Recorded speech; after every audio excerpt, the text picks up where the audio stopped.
Good morning, televiewers, and thank you so much for joining us once again on this other edition of The Brief, live on My Media Prime Television, the program where we get to dig several layers beneath the major headlines as relayed by the newspapers in the country. On today's edition of the program, we are looking at the performances of the indomitable Lions of Cameroon at the ongoing AFCON Total Energies 2021. We shall equally tell you about the installation of the newly elected president of FECAFOOT, Samuel Eto'o. Yesterday, his predecessor, Sedum Bombonjoya, handed over power to him in a ceremony that took place at the FECAFOOT headquarters at Tsinga in Yaoundé, the political capital of Cameroon. Let's go find out what the French newspapers gather for us this morning with Bomotonguina Gwaldys. Bonjour, Gwaldys.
Bonjour à vous, chers téléspectateurs, et merci de nous retrouver une fois de plus pour Débrief, votre émission bilingue de revue de presse sur My Media Prime Télévision.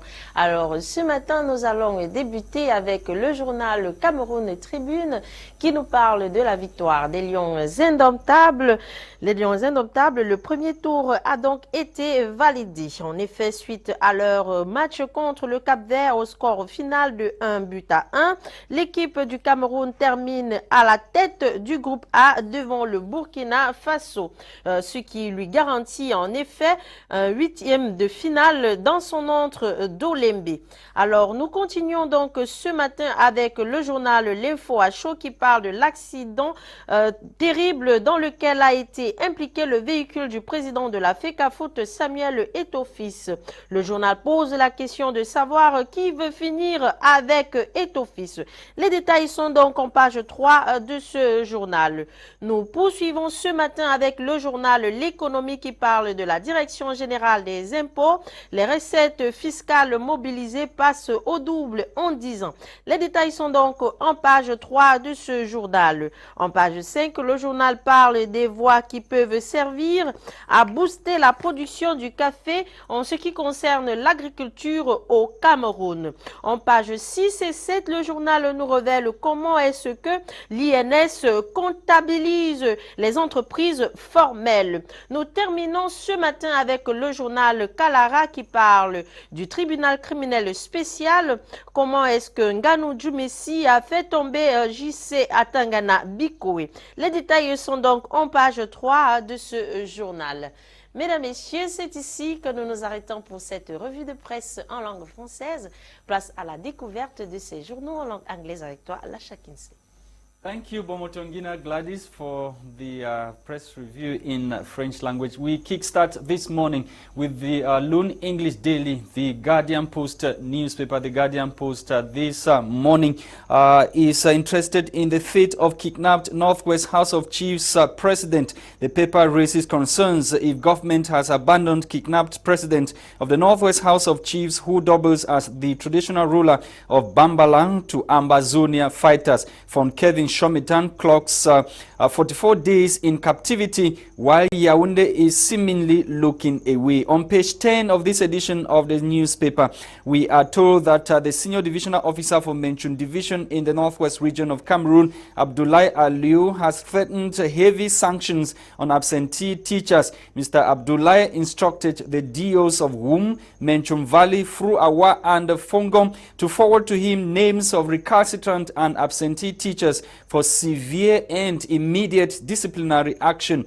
On the onto the Eden newspaper. The Eden newspaper this morning is zooming on the efforts of the government of Cameroon to fill up empty stadiums at the ongoing AFCON competition, as well as the performance of the Indomitable Lions yesterday with a draw game that puts them at the top of Group A. More details in this edition of the Eden newspaper. The Voice, on its part, is interested in the move taken by the regime, or the Yaoundé regime, to fill up empty stadiums. AFCON stadiums, we are told that BIA restricts school and work as a move qualified by the Voice newspaper as government taking or acting before thinking. Still in line with filling up empty stadiums, Limbe interim city mayor galvanizes football fans to stadiums. More details in this edition of the Voice newspaper. Meanwhile, the Watchdog Tribune focuses on the Lions' performances at the ongoing AFCON competitions in the country and how God is using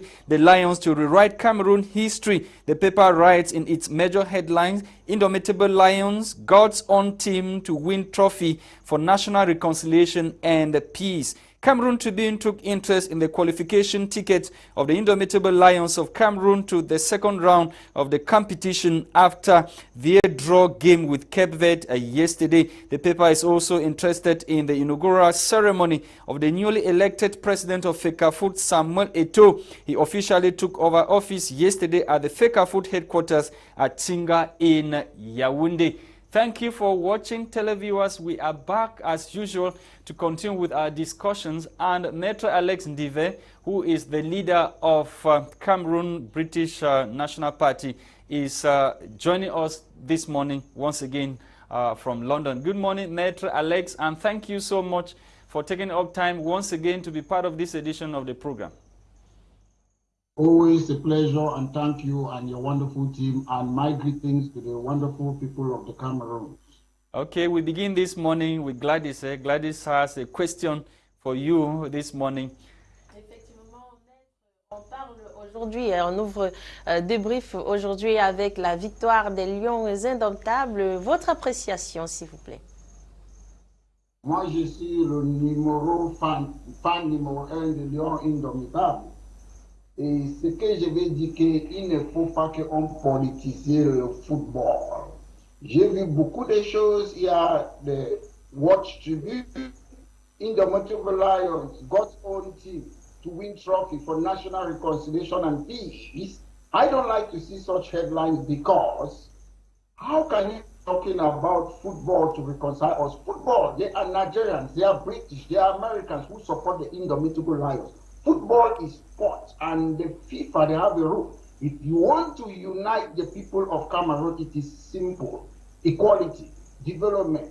I still wonder why some part of Cameroon, after 50 years of CPDM government, which was previously CNU, they don't have electricity. If you want to fix the country, we don't want Vivant Ensemble, we want Manger Ensemble. That's what you can bring unity. You can change the constitution by not giving one person. Mais maître, s'il vous plaît, on a une décision du Premier ministre qui favorise, en fait, qui a demandé aux élèves et aux enseignants d'avoir un temps réduit pour être dans les salles de classe, et aussi pour les employés de la fonction publique. Et c'est toujours pour encourager cette canne. Quel est votre avis à ce sujet? Moi, je peux voir à certains niveaux, je ne suis pas contre ça, mais ce que je veux dire, c'est très très important, il faut que je dise ça en anglais. Quand we have public service and we have private sector, they are segregated. And my point is, I have no problem for people to send people to go and check the indomitable lions. Insofar as it's at least they can eat taxpayers' money too for the first time. We don't want some few people up there eating that money, because these people who are going to the field, or maybe they have free ticket, it's very important. Some of them are people who are poor, they're suffering, they cannot afford ticket to go there. So I support that. But where I differ, which is very important, I saw the communique from the Prime Minister. From the communique, you can know the Prime Minister is an incompetent Prime Minister, is lame dog. No, how can you say that? You cannot make that kind of allegation. Is that not a sweeping statement? Maitre Alex, how can you say the Prime Minister is an incompetent Prime Minister? I have nothing. I'm speaking politics here. I want to scrutinize and hold them in our account. Prime Minister Ndive was my lecturer, so I'm talking politics now. We are not talking camaraderie here. So yes. I want to tell you why he's incompetent. When you have, under the instruction of Mr. Bia to do this, if you give a job description as a Prime Minister, or you're a lawyer, or you're a doctor, must Mr. Bia always come and tell people, give them instructions? Yes, no, but it is their overall boss. That's the head of state. He is their overall boss. And so he defines a policy after election. That's what the Constitution says. He defines government policy. Listen, we have a ruling CPDM party. The ruling CPDM should define their manifesto and policy, not Paul Bia. Paul Bia incarnates the institution, and he was elected through universal suffrage. And the Constitution gives him that upper hand to define government policy, and that's exactly what he's doing. Elected by 2 million people, maybe that's just 2 regions. So he hasn't got that legitimacy to 2 million registered voters. He didn't prevent Cameroonians from going to the polls, those who decided to go and vote. They should make registration to be compulsory, so you shouldn't cherry pick who are the people who are voting. We know all those games. But however, I'm saying Mr. Bia is not God. If you are a president, you want a lawyer to work for you, or a medical doctor, they are competent. They can do their job without you giving them instructions. Before you put them in that position, there is a job description. Sometimes these people that you put them in that position, they are specialists more than you as a president. So you cannot be the scientist, you be the doctor, the lawyer, the nurse, everything. You cannot sit there and be giving instruction. Mr. Bia is Maître, the concern of many Cameroonians, especially parents, are that students who were supposed to be going to school for the second shift, because of the COVID-19 pandemic, we had 2 shifts system of education now. So those who were supposed to be going for afternoon shifts, they will no longer have that opportunity, which is the veritable problem that Cameroonians are facing today from the decision of Ndive. You see, I understand what you are saying. And my point is, when it comes to education, it should be parents, teachers, association doing what is good for their children.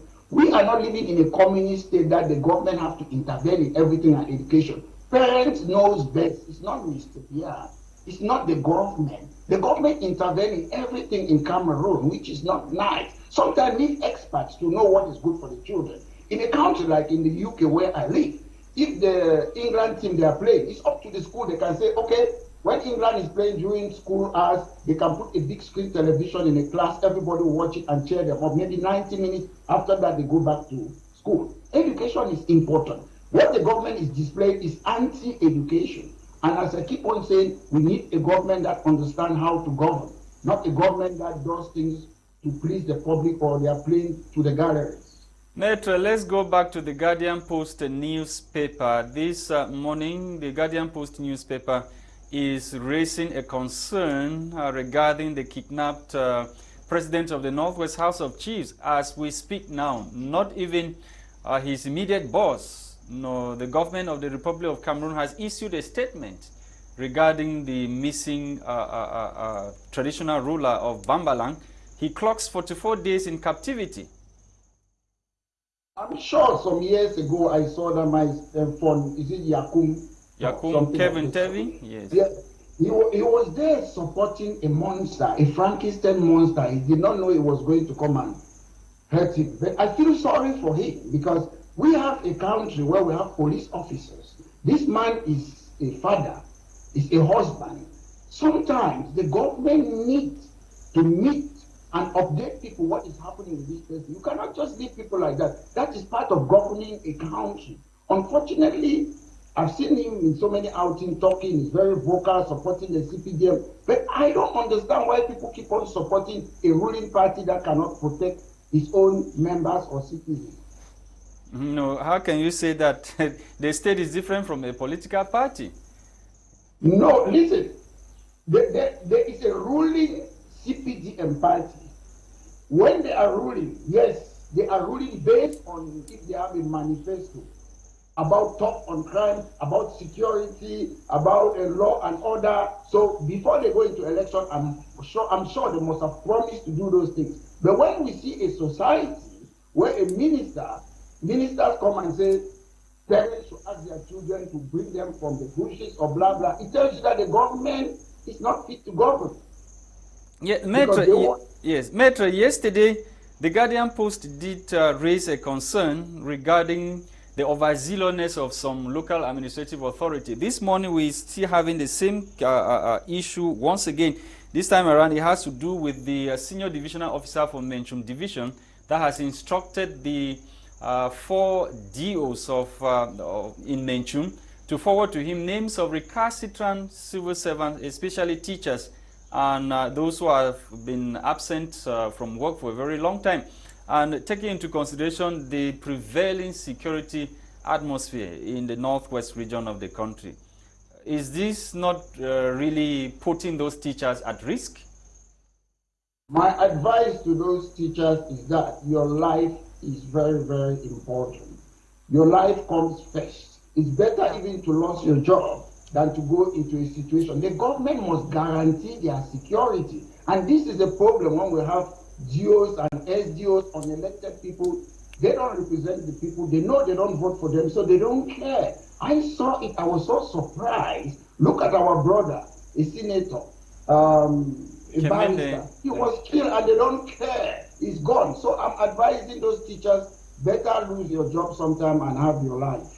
Don't dare that. The government must guarantee, or the GOs and SDOs. But those DOs, they equally live in that area, in those areas. They live in those areas. So there is some a certain level of security, though not fairly good. My point is, if the government cannot guarantee their security, I'm not against school. Here we are talking about education and security. If the government cannot guarantee their security, you only have one life. It's not, you only live twice, Mr. Boko. Human beings have one life. So they should make sure your life is important, because when you're dead and maybe you have children or whatsoever, the government will not assist you. All they need to ask, Mr. Dio, how do you guarantee our security? You go about with armor cars, you go about with bodyguards. We don't have those bodyguards. So you cannot be telling us to do something that you yourself you cannot do. Okay. Toujours dans la sécurité au Cameroun, on a le véhicule du président de la FECAFOOT, Samuel Etofitz, qui a été impliqué dans un accident grave. Et le journal, aujourd'hui, le journal L'Info à chaud, se pose donc la question de savoir qui en veut à la vie de Samuel Etofitz, maître. I had a premonition yesterday. I was talking with my older sister and I was worried about Samuel Eto'o.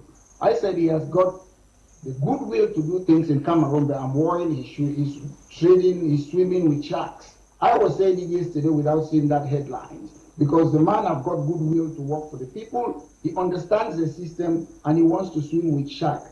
I don't know, we don't have any evidence whether somebody is trying to kill Eto'o, but I am worried for him. It is very, very dangerous. It's in a dangerous water. He removed Mr. Njoya. They are a very powerful family. They are establishment candidate that Mr. Njoya.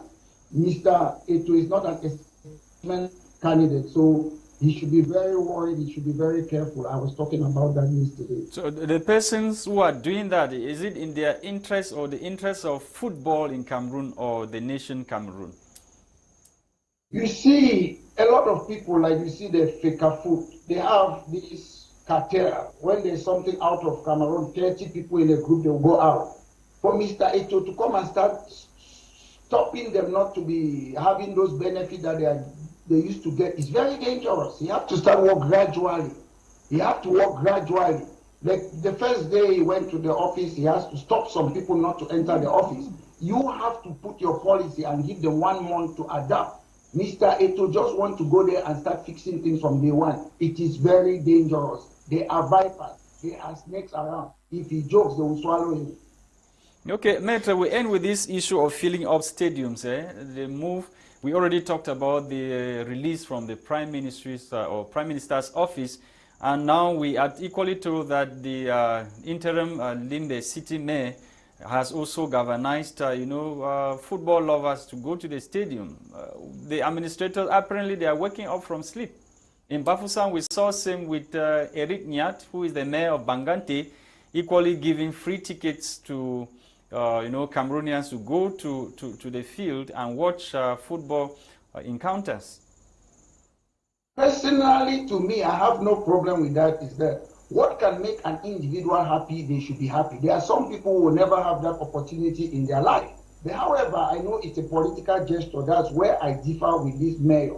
But to me, so far as one individual, 2, 3 or 4 can go somewhere and be happy. Sometimes football is not only about fans. Sometimes most football now in the UK, you come to the United Kingdom, it's owned by corporate people who are not interested in football. We should know that football is not only about football. If you go to the field, you have a friend, you sit there, you have a laughter, you socialize, it's also good. Sometimes some people are there, they don't watch the football, it's the camaraderie, how people sit around and talk with each other. So to me, so far as it pleases people for some time, but my problem is politicizing football from these people. I don't care. Let them give them free ticket. It's their money. They are taxpayer. They have a right to enjoy it, whether it's one. But you've often said there is politics in football. Now, Maitre, you've accused FIFA and other football governing bodies as criminal cartels. Yeah, there are individuals who come there and commit those criminal offenses. But usually FIFA have got rules. The rules do not permit them to do those things. It's just like a lot of people, we have laws. Some people sometimes they breach the law. They are cartels, but sometimes they get caught. That's the problem. I am not saying FIFA have got good rules. It's just like in Cameroon, we have got some good constitution. But the government, sometimes most people, they don't even read their own constitution. I have a copy, I always read it. And if you bring some government official and ask them, do the constitution say A, B, and C? They don't even know because they don't read it. Reading is one thing and applying is another thing. One last question from Gwaldys before we leave. Effectivement, on peut voir la joie dans les visages de certains Camerounais qui reçoivent ces tickets. Mais à dehors de ça, il y a un autre souci, c'est celui du vaccin Covid-19 parce que en majorité, on a vu certains arriver mais à l'entrée et puis ils n'arrivaient pas à entrer à l'intérieur du stade parce qu'il fallait qu'ils se fassent vacciner. I don't understand a country that does not produce vaccine. Why they don't want to vaccinate people? They don't produce vaccine. They don't produce malaria drug. I want to see Cameroonians start. Do we have the means? Do we have the means and the capacity to be able to do that? The technical know-how? If Mebengo, Mendoza, Ondondon, Tutus as well, they can steal all those money. If we can stop them stealing it, we have the means. Thank you, Maitre Alex Ndive. You are the leader of British Cameroon National Party, a party that advocates for massive election of parliamentarians into the lower and upper houses of parliament in Cameroon to change the political narratives of Cameroon. Thank you so much for joining us this morning, Maitre Alex. It's always a pleasure knowing that you are there to enlighten Cameroonians on some political issues. And I was hoping for you to wish me a happy birthday because I know yesterday was my birthday. Wow, sorry about the happy birthday. We wish you happy birthday we'll do to a you, special birthday for you, Maitre Alex. Thank you so much. Thank you. We are sorry about that. You're Thank welcome. you for reminding us. We'll do that for you. And on Thank this you very note, much, and have a great day. televiewers, it's on this note that we end today's edition of the program. Thank you so much for taking our time to watch the second edition for the week. Hopefully we'll be with you tomorrow for yet another edition of What the Papers Must Have Said. Meantime, the program was produced by Christain Tebong. We were Bomotonguina, Gwaldys, and myself, Lasha Kingsley. Tomorrow is another day. Bye-bye.